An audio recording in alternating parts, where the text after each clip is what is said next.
ہم اللہ تبارک و تعالیٰ کا شکریہ ادا کرتے ہیں اور کہ اللہ تبارک و تعالیٰ نے ہمیں پھر سے ایک لمبی مدت کے بعد جو ہمارا سیرت کا کلاس ہوتا ہے لگ بھگ 1 ماہ کے بعد ہمیں پھر سے ایک جگہ جمع ہونے کا آن لائن ہی موقع فراہم کیا ہے۔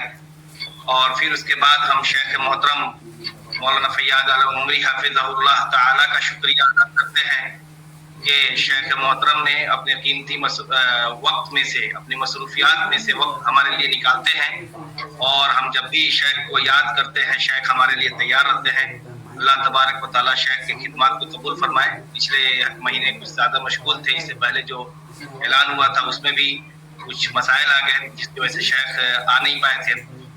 اور اب تمام شرکاء کا بھی ہم دل سے خیر مقدم کرتے ہیں کہ آپ بھی اپنے قیمتی وقتوں میں سے، بیزی شیڈول میں سے اللہ تبارک و تعالیٰ کے دین اور نبی کریم صلی اللہ علیہ وسلم کی شریعت سیرت صحابہ کو جاننے کے لیے وقت نکالتے ہیں۔ تو بلا تمہید آج کا جو موضوع ہے ہمارا یہ سیشن ہے، آپ کو یہ جان کر خوشی ہوگی کہ ہمارا یہ سیشن آج ہی مطلب کل یعنی 4 فروری کو 1 سال مکمل کر رہا ہے الحمدللہ۔ اس دوران ہم نے صحابہ کے فضائل، پھر خلفائے راشدین کی فضائل اور سیرت، پھر اس کے بعد عشرہ مبشرہ کے جو بعض جو اہم صحابہ کرام تھے ان کے متعلق انشاءاللہ آج کا جو سیشن ہے وہ حضرت خدیجہ رضی اللہ تعالی عنہا کے متعلق آج گفتگو کریں گے۔ اور ہمارے سامنے شیخ فیاض العمری حفظہ اللہ تعالی جو تعارف کے محتاج نہیں ہے، اپنی ہی بستی کے ہیں، جو ہماری بستی کے باہر کے لوگ ہیں ان کے لیے بتا دوں کہ شیخ ہمارے جو ابھی چنئی میں مقیم ہوتے ہیں، دارالسلام عمر آباد سے فارغ ہیں، اور ایک کثیر مدت لگ بھگ 40 سال 30 سے 35 سے 40 سال تک دعوتی کام میں انہوں نے خرچ کیا ہے، اور چنئی میں ابھی ہوتے ہیں۔ تو میں بلا تاخیر شیخ کو دعوت دیتا ہوں کہ شیخ آئے اور اپنے علم کی روشنی میں ہم سب کے سامنے حضرت خدیجہ رضی اللہ تعالیٰ عنہا کی سیرت بیان کریں اور ہم سب کو شیخ سے استفادہ کرنے کا موقع ملے۔ جزاکم اللہ خیر۔ السلام علیکم ورحمۃ اللہ وبرکاتہ۔ الحمد للہ وحدہ والصلاة والسلام على من لا نبی بعدہ، اما بعد فاعوذ باللہ من الشیطان الرجیم، بسم اللہ الرحمن الرحیم۔ یا نساء النبی لستن كأحد من النساء ان اتقيتن فلا تخضعن بالقول فيطمع الذي في قلبه مرض وقلن قولا معروفا، صدق اللہ العظیم۔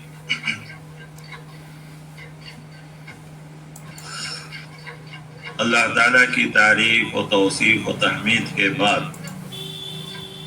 درود و سلام ہو سارے انبیاء کرام پر، خصوصاً خاتم النبیین، شفیع المذنبین، امام الانبیاء احمد مجتبی محمد مصطفیٰ صلی اللہ علیہ وسلم پر، کہ اللہ تعالیٰ نے آپ کو ہم سب کی ہدایت کے لیے آخری نبی بنا کر اس دنیا میں مبعوث فرمایا۔ آج کا موضوع جیسا کہ ابھی آپ کو بتایا گیا، ام المومنین حضرت خدیجہ الکبریٰ رضی اللہ تعالی عنہا۔ کیونکہ اب تک جتنے تقریریں ہوئی وہ صحابہ کرام کے تعلق سے، اب صحابیات میں اور ام المومنین میں یہ پہلا نمبر حضرت خدیجہ رضی اللہ تعالی عنہا کا آیا۔ تو میں سب سے پہلے چند الفاظ عام طور پر ام المومنین کا مقام اور مرتبہ کیا ہے وہ بیان کر کے پھر حضرت خدیجہ الکبریٰ رضی اللہ تعالیٰ عنہ کی زندگی پر آتے ہیں۔ قرآن کریم میں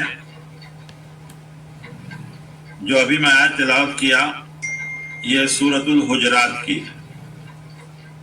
اللہ تعالیٰ نے خود کہا اس میں کہ اے نبی کی بیویاں، آپ دوسری عورتوں کی طرح نہیں، یعنی تمہارا مقام، تمہارا رہن سہن، تمہاری زندگی، ہر چیز دوسری عورتوں سے الگ ہے۔ اس آیت سے پہلے بھی امہات المومنین کے بارے میں آیتیں ہیں. اس آیت کے بعد بھی ان کے مقام، مرتبے اور آداب، ان سب چیزوں کے تعلق سے آیتیں. تو کہا گیا کہ لستن کاحد من النساء، کہ آپ یعنی سارے ام المومنین جو بھی آپ صلی اللہ علیہ وسلم کی ازواج مطہرات ہیں، دوسری عورتوں سے ان کا مقام، مرتبہ، سب کچھ الگ ہے. لیکن اس کے لیے ایک شرط بھی لگایا کہ ان اتقیتن، تو آپ کے اندر پرہیزگاری، خوف خدا، یہ سب چیزیں ہیں. اور ساتھ ہی ساتھ ایک ادب بھی سکھلایا گیا معاشرے کے اعتبار سے کہ آپ کی بات چیت میں ایسی نرمی نہ ہو کہ سننے والے کے دل میں کوئی بیماری پیدا ہو. حالانکہ آپ جو کچھ بھی بات کریں گے وہ اچھی ہی کریں گے، قول معروف ہی ہوگا، لیکن پھر بھی سامنے والے کے لیے وہ گمراہی کا سبب نہ بنے. بعد والی آیت میں اور بھی آداب بتلائے گئے کہ گھروں میں بیٹھی رہیں، جاہلیت کے طور طریقے نہ اپنائیں، نماز قائم کریں، زکوٰۃ دیں، اللہ اس کے رسول کی اطاعت کریں. اللہ تعالیٰ آپ سے جو بھی اگر انسان ہونے کے ناطے کوئی چیز ہو جائے، یعنی خطا یا غلطی یا بھول، تو اللہ تعالیٰ اس کو معاف کرنے والے. اس کے علاوہ قرآن کریم کی اور بھی بہت سی آیتیں ہیں. ساتھ ہی ساتھ احادیث کے اندر امہات المومنین کے مناقب، فضائل، مراتب، یہ سب چیزیں بھی بیان کیے گئے.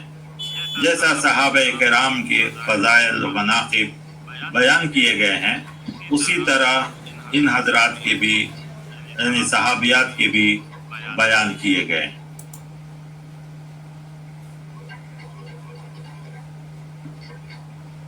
اسی لیے ہمارے لیے یہ ضروری ہے کہ ہم جس طرح صحابہ کرام کا مقام اور مرتبہ جانتے ہیں اور جاننا ضروری ہے، اسی طرح امہات المومنین کے بارے میں بھی ہمیں جو ہے جاننا ضروری ہے.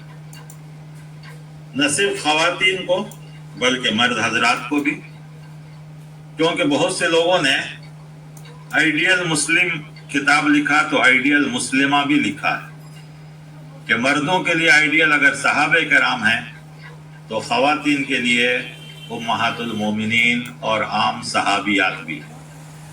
اور یہ وہی لوگ ہیں جن کا ایمان پہاڑ سے بھی زیادہ مضبوط، کیونکہ پہاڑ بھی ہل جاتا تھا لیکن ان کے ایمان کو کوئی ڈگمگا نہیں سکا. تو امہات المومنین کا مقام اور مرتبہ بہت سے ہیں جن میں سے اکثر آپ جانتے بھی ہوں گے، لیکن سب سے بڑی چیز یہ بھی کہا گیا ہے کہ یہ مومنوں کی مائیں ہیں، اسی لیے ان کو ہم ام المومنین کہتے ہیں، کہ مومنوں کی ماں. اس میں سب سے پہلا مقام ام المومنین خدیجہ الکبریٰ رضی اللہ تعالی عنہا کا ہے. آج کل دنیا میں ایک بڑا ایک ٹائٹل چل رہا ہے، فرسٹ لیڈی، یہ لیڈی، وہ لیڈی. جو بھی ملک کے کوئی بڑے بنتے ہیں تو ان کی بیوی کو فرسٹ لیڈی اور یہ لیڈی کا ٹائٹل دیا جاتا ہے. حقیقت میں دیکھا جائے تو ساری دنیا کی عورتوں میں یہ ٹائٹل اگر کسی کو ملنا چاہیے تو خدیجہ الکبریٰ رضی اللہ تعالیٰ عنہ کو ملنا چاہیے، کیونکہ اللہ تعالیٰ نے ان کے اندر ساری چیزیں رکھی تھی، سمجھ، بوجھ، فراست، ہمت، شجاعت، طور طریقہ، یہ ساری خوبیاں اللہ تعالیٰ نے ان کو عطا فرمائی. عام طور پر کتابوں میں صرف یہی ملتا ہے کہ وہ تجارت کرتی تھیں اور مال سے آپ صلی اللہ علیہ وسلم تجارت کیا ہے، اور اس کے بعد یہ نہیں، بڑی سمجھ بوجھ کی خاتون تھی اور مکے میں ایک خاص مقام رکھتی تھی، بلکہ لوگ ان سے جو لیتے تھے پیسہ یا تجارت کا سامان تو وہ سب سے گارنٹی لیتی تھی. تو اگر کسی کو حضرت خدیجہ الکبریٰ رضی اللہ تعالیٰ عنہ خود کہے کہ میرے مال سے تجارت کرو تو یہ ایک بہت بڑی بات ہوتی تھی. تو اس وقت مکے میں ان کی فہم و فراست، سمجھ بوجھ، عقل مندی، فیصلے کا جذبہ، یہ ساری چیزیں مشہور تھی. اور دولت تو افسوس اس میں کچھ کہنے کی بات ہی نہیں کہ دولت تو کل بے شمار دولت تھی آپ کے پاس. تو خاتون اول اگر اسلام میں کوئی ہے تو ام المومنین حضرت خدیجہ الکبریٰ رضی اللہ تعالیٰ عنہ.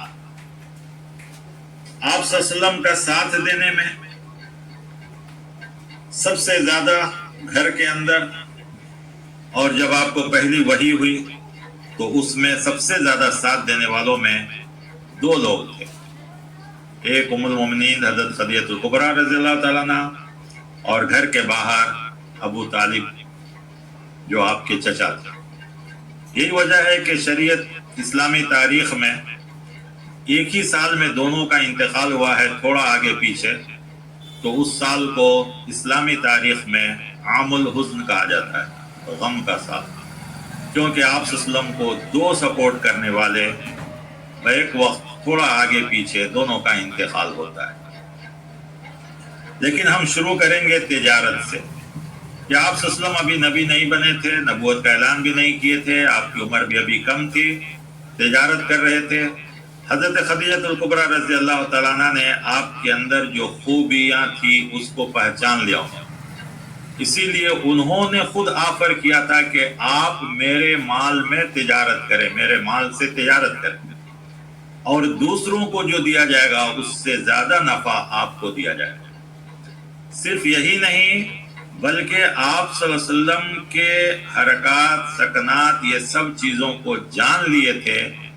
مزید تحقیق کے لیے آپ نے اپنے خاص غلام میسرہ کو بھی شام کے سفر میں ساتھ رکھا تھا، اور یہ کہہ کے بھیجا تھا، وہ بھیجے تھے کہ یہ دیکھنا کہ یہ کیسے چلتے ہیں، کیسے اٹھتے ہیں، کن سے ملتے ہیں، کیا بات چیت کرتے ہیں، ان کا سب کچھ کیا.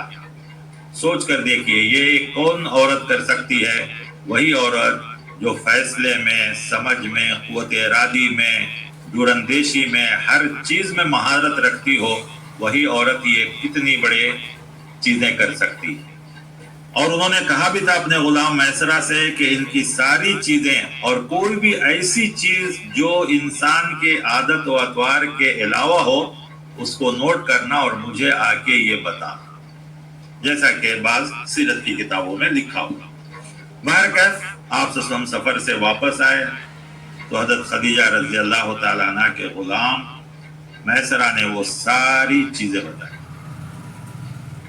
لکھنے والوں نے ماہر نفسیات نے لکھا، جو آج کل سائیکالوجسٹ کہا جاتا ہے جن کو ماہر نفسیات، انہوں نے لکھا ہے کہ حضرت خدیجہ الکبریٰ رضی اللہ تعالیٰ عنہ اس لیے آپ کے ساتھ غلام کو بھیجے تھے کہ انہوں نے آپ کو دیکھنے کے بعد آپ کے اخلاق و کردار میں کچھ ایسی چیزیں دیکھی تھی جو مکے میں کسی کو نہیں. اچھا یہ بھی چل کے بتاؤں کہ دونوں کا خاندان یعنی آپ صلی اللہ علیہ وسلم کا خاندان اور حضرت خدیجہ رضی اللہ تعالیٰ عنہ کا خاندان قصی بن کلاب پہ جا کے مل جاتا ہے. یعنی قصی کی جو اولاد ہے وہاں سے دونوں خاندان الگ ہو جاتے ہیں. گویا یہ بھی قریش کی ایک معزز خاتون تھی، اور وہاں پر آپ صلی اللہ علیہ وسلم کا خاندان اور حضرت خدیجہ رضی اللہ تعالیٰ عنہ کا خاندان دونوں مل جاتا ہے. اور معلوم ہے کہ قریش معزز خاندان کی ایک معزز خاتون. خیر اس کے بعد تجارت ہوتے ہوتے آخر میں حضرت خدیجہ رضی اللہ تعالیٰ عنہ جو خود پہلے 2 شوہروں سے بیوہ تھیں، اور بھی ان کے خاندان میں بڑے بڑے لوگ تھے، بڑے بڑے ساری چیزیں آتی تھی، لیکن آپ نے حضرت خدیجہ الکبریٰ رضی اللہ تعالیٰ عنہ نے خود پیارے نبی صلی اللہ علیہ وسلم سے نکاح کا آفر دیا.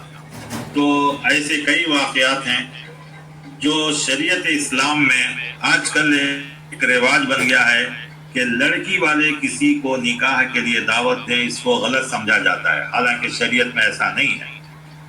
ایجاب یا آفر دینا دونوں طرف سے بھی ہو سکتا ہے، یہ کوئی عار اور شرم کی بات نہیں. ہاں شرط یہ ہے کہ کنوارے ہوں، کم عمر ہوں تو وہ خود نہیں کریں گے، ان کے ولی کریں گے. ولی کی طرف سے ہو. حضرت خدیجہ الکبریٰ رضی اللہ تعالیٰ عنہ عمر دراز تھیں اور ان کے ولی کوئی نہیں تھے، پھر بھی انہوں نے ایک خاتون کو بھیجا تھا، خاتون کے ذریعے بات آپ صلی اللہ علیہ وسلم تک پہنچایا. پھر آپ صلی اللہ علیہ وسلم اپنے چچا سے مشورہ کیے اور اس کے بعد چچا نے اس چیز کو آگے بڑھایا. تو معلوم ہے کہ شریعت میں دونوں طرف سے. خود آپ صلی اللہ علیہ وسلم اپنی بیٹی کے لیے حضرت علی رضی اللہ عنہ کو، کیونکہ کئی رشتے آئے لیکن آپ نے ان کو منع کیا، اور حضرت علی رضی اللہ عنہ کو جب معلوم ہوا، جب تک کہ حضرت ابو بکر صدیق، حضرت عمر فاروق نے کہا بھی کہ ہم دونوں نے کوشش کی لیکن آپ سے سب انکار کر دیے، تم اپنا پیش کرو اپنا ارادہ، ہو سکتا ہے اللہ کے رسول صلی اللہ علیہ وسلم قبول کریں. تو دونوں طرف سے چیزیں. خیر ایک ضمنی بات تھی جو ہم نے بتا دیا، جو معاشرے میں اس کو صحیح طریقے سے بھی پیش کیا جا سکتا ہے، لوگ اس کا غلط فائدہ بھی اٹھا سکتے ہیں. لوگ کہیں کہ نہیں شریعت میں تو ہے عورت بھی، نہیں، عورت کا ولی کرے گا یہ کام، عورت کے ماں باپ، لڑکی کے ماں باپ یہ چیز آگے بڑھا سکتے ہیں. آپ صلی اللہ علیہ وسلم کی شادی ہونے کے بعد حضرت خدیجہ رضی اللہ تعالیٰ عنہ نے اپنا پورا مال آپ صلی اللہ علیہ وسلم کے حوالے کر دیا. اور اس کے بعد واقعہ مشہور جو ہے نبوت کا، کہ آپ صلی اللہ علیہ وسلم کو جب نبوت ملی تو آپ بہت پریشان ہوئے. گھر پہنچے تو آپ کو صبر دلانے والی حضرت خدیجہ الکبریٰ رضی اللہ تعالیٰ عنہ تھی، اور پھر اس کے بعد اپنے چچا ورقہ بن نوفل، یہ ساری چیزیں. لیکن یہاں پر جو سیرت نگاروں نے جو بڑی اہم بات لکھی ہے وہ یہ کہ حضرت خدیجہ رضی اللہ تعالیٰ عنہ 15 سال سے آپ کو دیکھ رہی تھی، اور 15 سال میں انہوں نے ہر چیز آپ صلی اللہ علیہ وسلم کے دیکھی. آپ کی عبادت، آپ کی انسانی خدمات، آپ انسانوں کے ساتھ کیسا پیش آ رہے ہیں، یہ ساری چیزیں. تو جب آپ پریشان ہو کر آئے تو اس وقت سب سے بڑی چیز جو انہوں نے نوٹ کر کے آپ سے کہا کہ آپ یتیموں کا خیال رکھتے ہیں، بیواؤں کا خیال رکھتے ہیں، مسافروں کا خیال رکھتے ہیں. تو ایسا انسان جو ان لوگوں کا خیال رکھتا ہے اس کو کبھی کوئی تکلیف نہیں ہوتی. ضروری بات ہے کہ اس کے علاوہ آپ صلی اللہ علیہ وسلم نماز بھی پڑھتے تھے، روزہ بھی رکھتے تھے، جیسا اس وقت شریعت ابراہیمی کا جو چیز بچا ہوا تھا یا اسماعیل علیہ السلام کی شریعت کی جو چیز بچی ہوئی تھی وہ سب کر رہے ہوں گے، ذکر و اذکار، غور و فکر، سب کچھ. لیکن آپ نے جو چیز سب سے پہلے کہا وہ یہ کہ آپ یتیم، مسکین، غریب، نادار، بیواؤں کی خدمت کرتے ہیں، مظلوموں کی خدمت کرتے ہیں. یہ ایک چیز ایسی ہے کہ نماز صرف مجھے فائدہ پہنچائے گی. میری نماز سے اگر میں سچ بولوں، سچ طریقے پہ عمل کروں تبھی دوسرے کو فائدہ ہے. میں روزہ رہ کے ایک صحیح مسلمان بنوں، جس طرح روزہ رہ کر ساری چیزیں منع ہے تو میں کسی مسلمان کے ساتھ وہ سب چیزیں نہ کروں، تب میرا روزہ دوسروں کو فائدہ ہے. لیکن انسانی خدمات ایسی ہیں کہ وہ دوسروں کے دلوں میں بہت جلد جگہ بناتی ہے. لیکن یہ ساری انسانی خدمات اس وقت قابل قبول ہیں جب ہمارا ایمان درست ہو، ورنہ دنیا کا ایوارڈ ملے گا، آخرت کا ریوارڈ اور اللہ کے محبوب بندے نہیں کہلائیں گے. لہذا کوئی غلط فہمی میں نہ مبتلا ہو. جیسا کہ آج امت مسلمہ 2 حصوں میں بٹ گیا ہے نیکی کے تعلق سے. کچھ لوگ کہہ رہے ہیں کہ نہیں، شریعت میں تو سب سے زیادہ خدمت خلق کو بتلایا گیا ہے. یہ سارے خدمت خلق جو ہے فرائض میں نہیں ہیں بلکہ فرائض کے بعد ہیں، فرائض کے ساتھ ہیں. اگر کوئی آدمی ایمان، عقیدہ درست نہ ہو، فرض نمازوں کی یا فرض روزے کی یا فرض حج و زکوٰۃ کی پرواہ نہ کرے اور اپنی پوری دولت صدقہ خیرات کر دے رفاع عام کے لیے، بیکار ہے. یہ اچھی طرح یاد رکھنا چاہیے. کیوں کہ آج لوگ مثال دیتے ہیں، دنیا کے بڑے بڑے لوگ، دیکھو اس نے اتنا چیریٹی کیا، اس نے اتنا چیریٹی کیا، اور مدر ٹریسا ملک چھوڑ کر آ کر ہندوستان میں اتنے سارے کام کی. ٹھیک ہے، ہم سب کو مانتے ہیں، تو ان کو ایوارڈ ملا دنیا کا. لیکن ایمان ہوگا تو دنیا کے ایوارڈ کے ساتھ ساتھ آخرت کا ریوارڈ یعنی آخرت کی کامیابی بھی ملے گی، آخرت کا ثواب بھی ملے گا. لہذا جو سورہ بقرہ کی آیت نمبر 277 ہے، جس میں کہا گیا لیس البر ان تولوا وجوہکم قبل المشرق والمغرب، وَلَكِنَّ الْبِرَّ مَنْ آمَنَ بِاللَّهِ، نیکی سب سے پہلے ایمان کو بتلایا گیا، اس کے بعد مال اور نماز، زکوٰۃ، اور پھر اخلاق کہ تکلیف مصیبت میں صبر اور یہ ساری چیزیں، یہ سب بات میں سب سے پہلے ایمان کا ذکر کیا گیا کہ اللہ، رسول، آخرت، فرشتے، کتاب، ان سب پر ایمان سب سے پہلے۔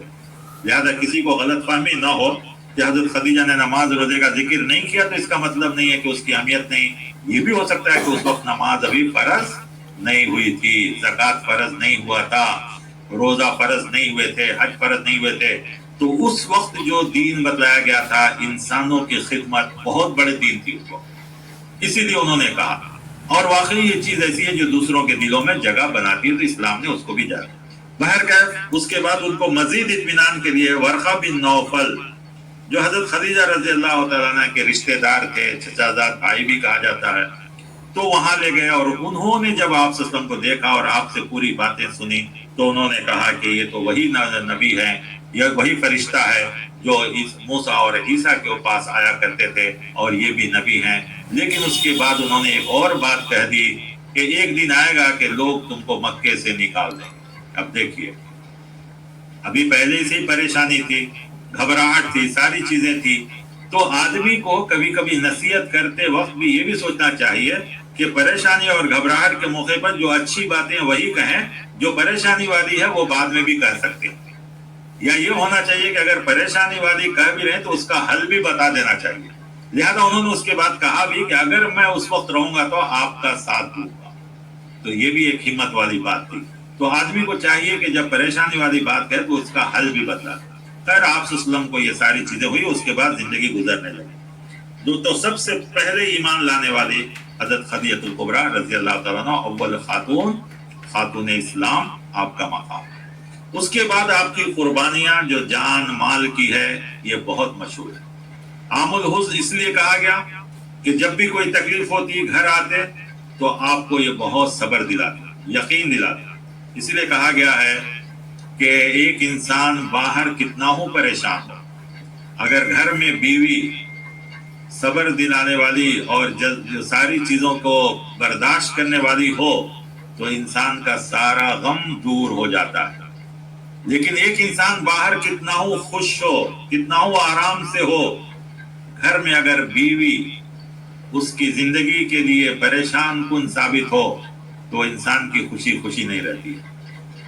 لہذا یہ بھی ضروری ہے کہ شوہر اور بیوی دونوں کا ایمان، دونوں کا عمل، دونوں کا طور طریقہ ایک جیسے ہو، ایک دوسرے کے ساتھ دینے والے ہوں، تو وہ آدمی اپنے مشن میں کامیاب ہوتا ہے۔ اور جن کی باہر کی زندگی اور گھر کی زندگی الگ ہوتی ہے وہ کبھی بھی اپنے مشن میں کامیاب نہیں ہوتے۔ جیسا کہ بہت سے بڑے لوگوں نے کوششیں کی لیکن ان کی باہر کی زندگی اور گھر کی زندگی الگ الگ تھی، اس لیے وہ کامیاب نہیں ہو سکے۔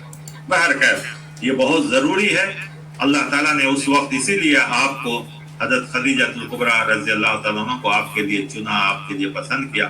جب تک حضرت خدیجہ الکبریٰ رضی اللہ تعالیٰ عنہ تھیں آپ نے کبھی کوئی دوسری شادی کا خیال نہیں کیا۔ اس کے علاوہ آپ کے یاد، آپ کی محبت، ان کی سہیلیوں کے ساتھ آپ کا سلوک بعد میں بہت اچھا رہا، اور کہہ کر کے یہ میرے حضرت خدیجہ کی یعنی میری پہلی بیوی اور ان کی جو ہے سہیلیاں ہیں، تو یہ سب ایسے بہت سے فضائل ہیں جو بارہا آپ سنتے ہیں۔ کبھی ایک بار جنگ بدر میں ایک ایسا ہار جو انہوں نے ام المومنین اپنی بیٹی حضرت فاطمہ رضی اللہ تعالیٰ عنہ، اور وہ ان کے شوہر جو کافر تھے ان کے پاس تھی، وہ آیا فدیے میں، تو آپ نے وہ ہار دیکھ کر رونا شروع کر دیا۔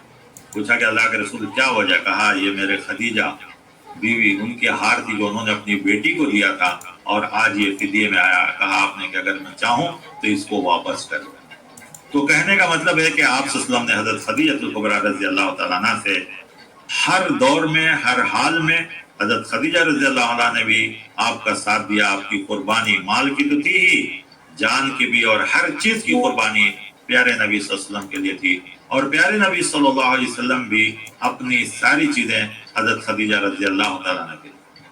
بعض روایتوں میں لکھا گیا ہے کہ جب آپ غار حرا میں جا کر بیٹھتے تھے اور کئی کئی دن تک نہیں آتے، تو روایتوں میں آیا ہے کہ آپ وہاں کھانا لے کے جاتی تھی، کھانا اس زمانے کیا تھا، سوکھی چیزیں، ستو، کھجور، جو بھی چیزیں ہیں باقاعدہ پہنچایا کرتی تھی. سوچ کر دیکھیے کتنی ہمت رہی ہوگی.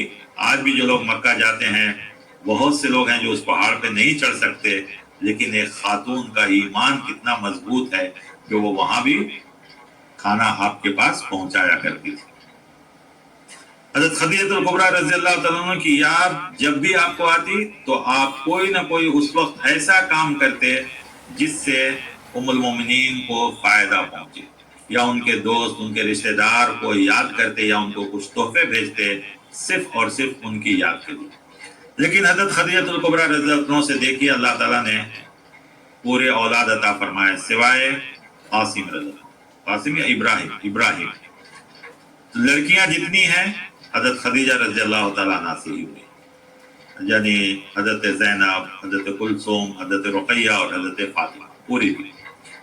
تو اولاد بھی اللہ تعالیٰ نے آپ کو دیا تو حضرت خدیجہ سے ہی دیا. صرف ایک لڑکا حضرت ماریہ قبطیہ سے جو ہے آپ کو عطا فرمایا، باقی ساری اولاد اللہ تعالیٰ نے آپ سے ہی عطا فرمایا. یہ خود اللہ تعالیٰ کی ایک بہت بڑی یہ ہے کہ اللہ تعالیٰ نے ان کو صاحب اولاد بھی بنایا تو حضرت خدیجہ سے ہی بنایا. صحابیات کے تو عام مقام اور فضائل ہے ہی ہیں، لیکن ام المومنین کے فضائل اس سے زیادہ ہیں. چونکہ آپ مکی زندگی میں تھیں اور مکی زندگی میں جتنی آیتیں نازل ہوئی ہیں وہ توحید، آخرت، رسالت اور قوموں کی تاریخ، عبادات میں کوئی چیز فرض نہیں ہوئی. لیکن کئی بار ایسا ہوا کہ حضرت جبرائیل آئے ہیں تو حضرت جبرائیل نے اللہ کا سلام حضرت خدیجہ کو پہنچایا، اور حضرت جبرائیل خود سلام کہتے تھے کہ میرا سلام حضرت خدیجہ کو. اس کا مطلب کیا ہے؟ دعا. ہم وہ سلام نہ سمجھے یا اس بحث میں نہ پڑھیں کہ کیسے اللہ سلام کرے گا، کیسے فرشتے سلام کریں گے، تو پھر اس آیت کا کیا مطلب ہوگا؟ ان اللہ و ملائکتہ یصلون علی النبی. تو یہاں سلام سے مراد مبارکبادی، دعا، حفاظت، رحمت ہے. ہم وہ سلام نہیں جو ہمارے اور آپ کے درمیان کے ایک دوسرے کے لیے سلامتی، حفاظت، یہ ساری چیزیں. بہرکیف تو اللہ تعالیٰ کی نگاہ میں بھی حضرت خدیجہ رضی اللہ تعالیٰ عنہ کا مقام ہوتا ہے. ہمارے اور آپ کے لیے کیا چیز ہے؟ یہ صحابیات تو ہیں، یہ ام المومنین ہیں جو کامیاب زندگی گزاری. یہاں پر ایک اور چیز، چونکہ نوجوان لوگ ہیں اور آج پوری دنیا میں سب سے زیادہ آپ صلی اللہ علیہ وسلم پہ جو اعتراض کیا جاتا ہے کہ آپ صلی اللہ علیہ وسلم نے ایک سے زیادہ شادیاں کی. ابھی ایک مضمون آیا ہے، ہو سکتا ہے آپ حضرات میں سے کوئی پڑھے ہو. ہمارے پڑوسی ملک کے ایک ڈاکٹر، وہ لندن جا رہے تھے تو فلائٹ میں ان کے پاس جو ایئر ہوسٹس تھی، وہ لمبی سفر ہوتی ہے نا، 10-12 گھنٹے کی ہوتی ہے. تو جب سارے کام ختم ہونے کے بعد سیٹ خالی تھی تو وہ کرسچن تھی لیکن پڑھی لکھی، بڑی ہوشیار تھی اور وہ ایکٹیو تھی، ایکٹیوسٹ تھی وہ. تو اس نے سوچا کہ یہ ہیں بعض پڑوسی ملک کے، دیکھیں ذرا چیک کریں ان کو. تو ان کے پاس آ کر بیٹھنے لگی اور کہتی کہ آپ مسلمان ہیں؟ اس نے کہا ہاں. تو پھر آپ کے نبی جن کی آپ لوگ اتنا تعریف کرتے ہیں، کیسے جو ہے انہوں نے ایک سے زیادہ شادیاں اور کم عمر میں زیادہ عمر والی سے، زیادہ عمر میں کم عمر والی سے. نعوذ باللہ یہ جو فتنے کرسچنوں کے طرف سے پھیلائے گئے یا ہندوستان میں آرین کے طرف سے پھیلائے گئے، یہ فتنہ تو ہے ہی ہے پوری دنیا میں. بہت ایسا ویسا کیا. وہ صاحب ایسے تھے جو ڈاکٹر تھے لیکن دینی علم ان کے پاس نہیں تھا، دینی علم بالکل نہیں تھا. بس نبی کا نام لے کے چوم لیتے تھے، لیکن نبی کا نام لے کے جھوم لیتے تھے اور عمل کرنے کچھ بھی معلوم نہیں تھا. ایسے شخص تھے. اب ان کے دل میں نبی کے تعلق سے نفرت آ گئی. وہ خود بعد میں اپنا واقعہ بیان کر رہے ہیں. 15 سال کے بعد وہ خود لکھتے ہیں کہ 15 سال، لیکن انہوں نے اپنے دل میں یہ سب چیزیں رکھا، کسی کو کچھ نہیں بتا رہا. 15 سال کے بعد پڑوسی ملک کے ایک یونیورسٹی میں سیرت کانفرنس. اس سیرت کانفرنس میں ٹاپک یہی تھا ازواج مطہرات کا، تعدد ازواج اور ازواج مطہرات.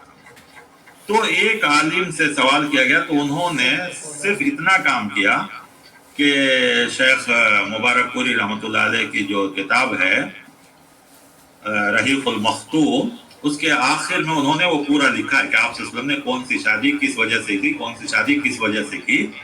اس کا خلاصہ انہوں نے صرف پیش کیا. تو یہ آدمی اس کے بعد اسٹیج پر آئے، کیونکہ لندن میں ڈاکٹر تھے تو مشہور آدمی تھے، اسٹیج پر آئے اور انہوں نے کہا کہ میں سب سے پہلے کلمہ پڑھنا چاہ رہا ہوں۔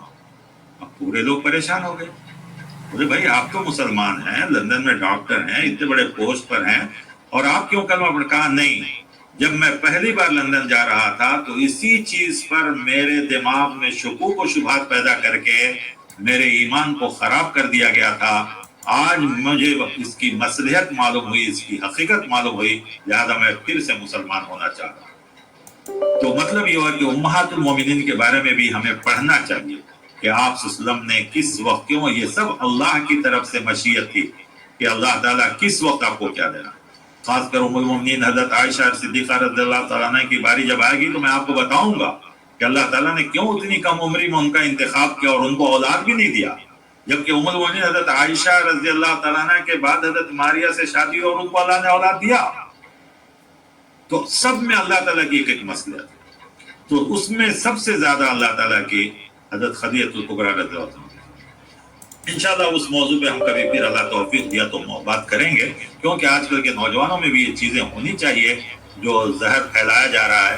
اسلام کے خلاف جتنے پروپیگنڈے ہیں وہ ان میں سے اکثر عورتوں کے تعلق سے، ایک تعزز ازدواج، پردہ، یعنی پھر اس پر وراثت کہ مردوں کو کیوں دو، عورتوں کو کیوں، یہی چند بڑے سوالات ہیں جو پوری دنیا میں اسلام پہ اعتراض کی جاتے ہیں۔ تو انشاءاللہ کبھی اس پر ہم تفصیل سے بات کریں۔ حضرت خدیجہ الکبریٰ رضی اللہ تعالیٰ عنہ کے تعلق سے خاص کر خواتین کو تو ہونی ہی چاہیے، مردوں کو بھی سوچنا چاہیے کہ ایک عورت اکیلا، کیونکہ جب آپ صلی اللہ علیہ وسلم گھر میں نہیں ہوتے، غار حرا چلے جاتے تھے، تو اس وقت اپنے ایمان کو بچا کے رکھنا اور ایمان پر جمے رہنا، جبکہ ساری طرف سے مخالفت، یہاں تک کہ شیب ابی طالب میں، کیونکہ آپ کا خاندان تو الگ تھا، خود صحیح سے الگ ہو گیا تھا، تو آپ صلی اللہ علیہ وسلم کے خاندان کا صرف جو ہے مقاطعہ کیا گیا تھا، یعنی بائیکاٹ کیا گیا تھا، لیکن حضرت خدیجہ الکبریٰ رضی اللہ عنہ اس وقت بھی آپ کا ساتھ دیتی اور اس وقت بھی آپ کو ساری چیزیں پہنچاتی، غذا اور ساری چیزیں، یہ سب مدد کرتی۔ تو ایسی خاتون جن کا ایمان، عورتوں کو یہ نہیں سمجھنا چاہیے کہ ہاں ہم عورت ہیں تو ہمارا ایمان کمزور یا ہم کچھ نہیں کر سکتے سوسائٹی کے لیے یا معاشرے کے لیے، نہیں۔ خواتین اسلام، آپ کو معلوم ہے ایک اکرم ندوی ہیں جو بھٹکل کے رہنے والے ہیں، لندن میں وہ رہتے ہیں، اور ان کا کام صرف خواتین اسلام جنہوں نے شریعت کے لیے کام کیے ہیں، دین کے لیے کام کیا ہے، اب تک انہوں نے کئی جلدوں میں اسلامی عورتوں کے خدمات کو انہوں نے نقل کیا، تو اتنے زیادہ خواتین ہیں ماشاءاللہ، لیکن انہوں نے سر فہرست جو نام دیا وہ حضرت خدیجہ الکبریٰ رضی اللہ عنہ، کیونکہ وہ آئیڈیل ہیں سارے مومنوں کے لیے۔ خود حضرت فاطمہ رضی اللہ تعالیٰ جو ان کی بیٹی ہے وہ اپنے ماں کو یاد کرتی تھی۔ ام المومنین حضرت عائشہ صدیقہ رضی اللہ تعالیٰ عنہ خود کہتی تھی کہ مجھے آج تک کسی کے اوپر اتنا رشک نہیں ہوا جتنا میں حضرت خدیجہ الکبریٰ رضی اللہ تعالیٰ عنہ پہ کرتی۔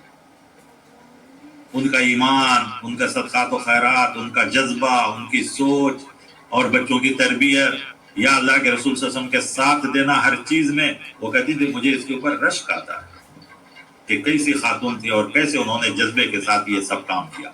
تو خواتین کو بھی یہ چیز ہونی چاہیے، مردوں کو بھی ہونا چاہیے، اور خصوصاً آج کے دور میں ہم اور آپ جس دور سے گزر رہے ہیں، مرد لوگوں کا معاملہ الگ ہے، زیادہ حملے جو ہو رہے ہیں خواتین پر، بچیوں پر، لڑکیوں پر، تو ان لڑکیوں کو چاہیے، عورتوں کو چاہیے کہ وہ اپنا آئیڈیل ام المومنین کو بنائے، صحابیات کو بنائے، کسی اور کو اپنا آئیڈیل نہ بنائے، اپنا نمونہ نہ بنائے، اپنا لیڈر نہ بنائے، اپنے زندگی کا رہنما، یا ساری چیزیں چاہیے کہ ان کو خواتین صحابیات یا ام المومنین کی زندگیاں پڑھیں، پڑھنا چاہیے۔ یہ پڑھنے سے ہمارے دلوں میں مضبوطی پیدا ہوتی ہے، ہمارے ایمان میں مضبوطی پیدا ہوتی ہے، ہمارے عمل میں اخلاص پیدا ہوتا ہے، اور ہمیں معلوم ہوتا ہے کہ ہاں جب وہ لوگ ایک ایسے معاشرے سے نکل کر آ کر اتنا مضبوط ایمان والے ہوئے، تو ہم تو خاندان در خاندان در خاندان، اتنے خاندان سے ہم مسلمان ہیں، تو ہمارا ایمان، ہمارا عمل تو اور زیادہ مضبوط ہونا چاہیے، ہمیں یہ چیز کوشش کرنی چاہیے۔ حضرت خدیجہ الکبریٰ رضی اللہ تعالیٰ عنہ کے تعلق سے یہ چند باتیں ہم آپ کی خدمت میں پیش کیے، کیونکہ وقت بھی 40 منٹ کا ہی ہے، تو 35 منٹ ہو چکے ہیں۔